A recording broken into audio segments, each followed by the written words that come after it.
The Boxcar Children by Gertrude Chandler Warner. Chapter 7, A Big Meal from Little Onions. The next morning, Jessie and Henry talked about the queer noise. They did not tell Violet and Benny. "What do you think it was?" asked Jessie. "Do you think it was a rabbit?" "I don't know," said Henry, "but I think someone was in the woods. I'm glad we weren't hurt. Someone must have stepped on a stick and made it crack." "What shall we do?" asked Jessie. "Nothing," said Henry. "Watch is a good watchdog. He loves us now, and if anyone tried to hurt us, Watch would take care of us. He would do more than growl. But after this, we must not let Benny go into the woods alone." "Well, I'll keep Benny and Violet with me at all times," said Jessie. "Good," said Henry, "and keep Watch with you all the time, too." "Good morning, Benny. Time to get up. Today you must build something for me out of stones." "What is it?" asked Benny eagerly. "I'm not going to tell you," said Henry, laughing. "You just build it as Jessie tells you, and you will see." Henry was so eager to begin work that he ran all the way to town. The doctor came to the door and smilingly looked over him from head to foot. "My mother will tell you what to do today," the doctor said. "She wants you to work in her garden." Mrs. Moore, the doctor's mother, had a sweet face and looked very kind. "Good morning, Henry," she said. "Do you know how to thin out vegetables?" "Oh, yes," said Henry. I like to work in a vegetable garden." "Well, I haven't had much time to take care of my garden," Mrs. Moore said. "There, see that?"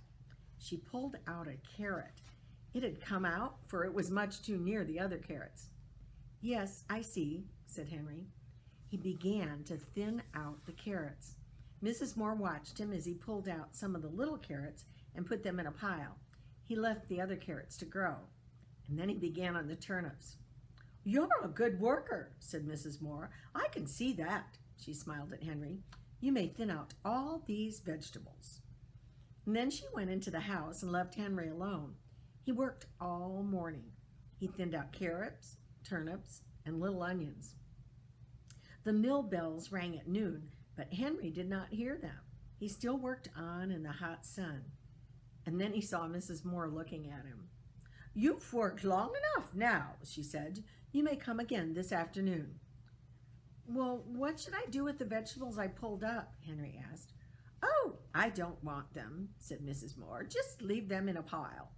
"Do you mind if I take them?" asked Henry. "No, indeed. Do you have chickens?" Then, without waiting for an answer, she went right on in. "You have done a good work. Here's $1." Henry said thank you and was glad he did not have to give the answer about the chickens. When Mrs. Moore went into the house, he took some of the little carrots and turnips and onions. If he'd have looked up, he would have seen Mrs. Moore in the window watching him, but he didn't look up. He was too eager to get to the store and order some meat. When he arrived at the boxcar, Benny told him, "The building's done. I helped with it."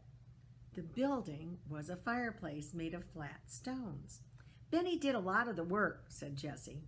"He carried stones and found wood for the fire." The fireplace was a very good one. The children and Watch had made a hole at the foot of the big rock between the two trees. Flat stones were laid on the floor of this hole and around the sides. More big stones were put up to keep out the wind. Jessie had found a heavy wire in the dump and had put the big kettle on it and tied the ends of the wire to the two trees. The kettle hung over the fireplace and the fire was laid. Beside the fireplace was a big wood pile. "Fine, fine," cried Henry. "You have done well. Now see what I have." The girls were delighted with the meat and the little vegetables. With Henry's knife, they cut the meat into little pieces, and then they filled the kettle with water from the fountain and put the meat in it, with a tin plate for a cover. Henry started the fire, and it burned well at once. Jessie cut the tops of the vegetables off and washed them in the brook. "I'll put them in after the meat has cooked a while," she said. Soon the water began to boil, and the stew began to smell good. Watch sat down and looked at it. He sniffed hungrily at it and barked and barked. The children sat around the fireplace eating bread and milk. Now and then Jessie stirred the stew with a big spoon. "It will make a good meal," said Henry. "Keep it boiling and do not leave it. When I come home tonight, I'll bring you some salt. And whatever you do, don't get on fire." Violet pointed to the pitcher and teapot that she had filled with water.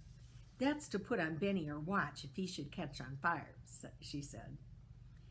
Henry laughed and went happily on his way. He wished he could stay and smell the stew boiling, but he thought he ought to get back to work, so he went back to Dr. Moore's house.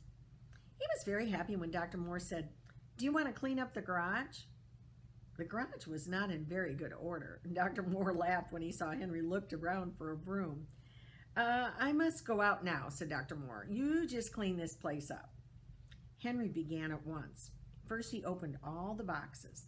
On the biggest box, he painted the word "tools" with a long-handled brush and a can of paint he found. On another box, he painted "nails." And then he picked over the things and put the tools in the toolbox and the nails in the nails box. That was fun for Henry because he liked to get things in order. Henry found a lot of nails that were bent and covered with rust. He put them in his pocket.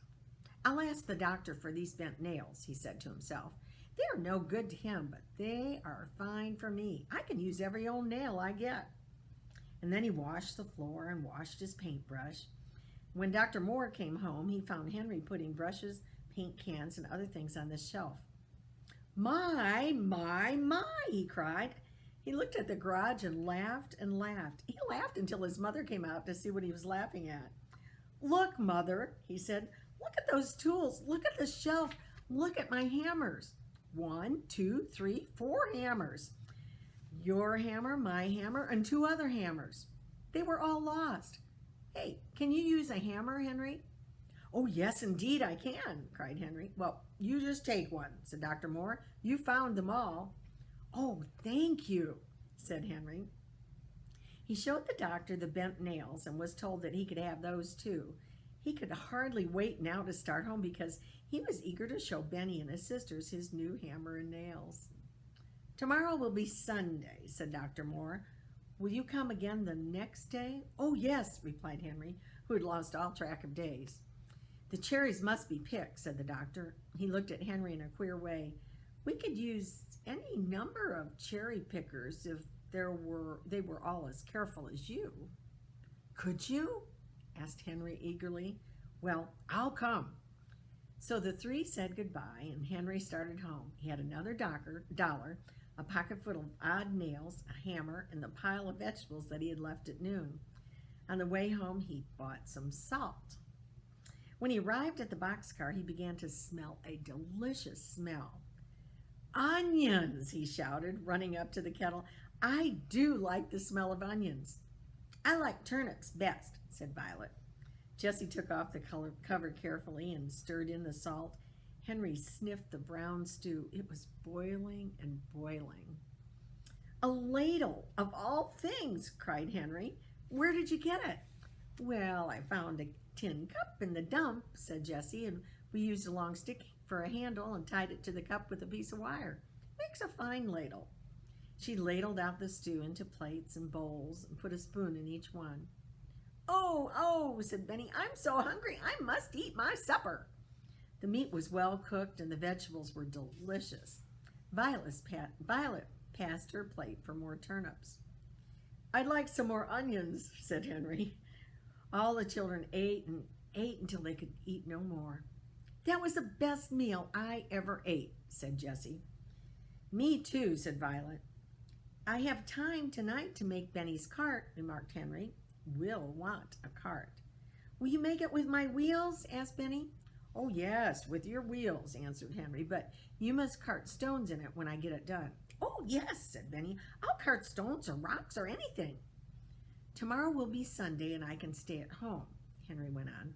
"Do you think it's all right, Jessie, to build the dam for a swimming pool on Sunday?"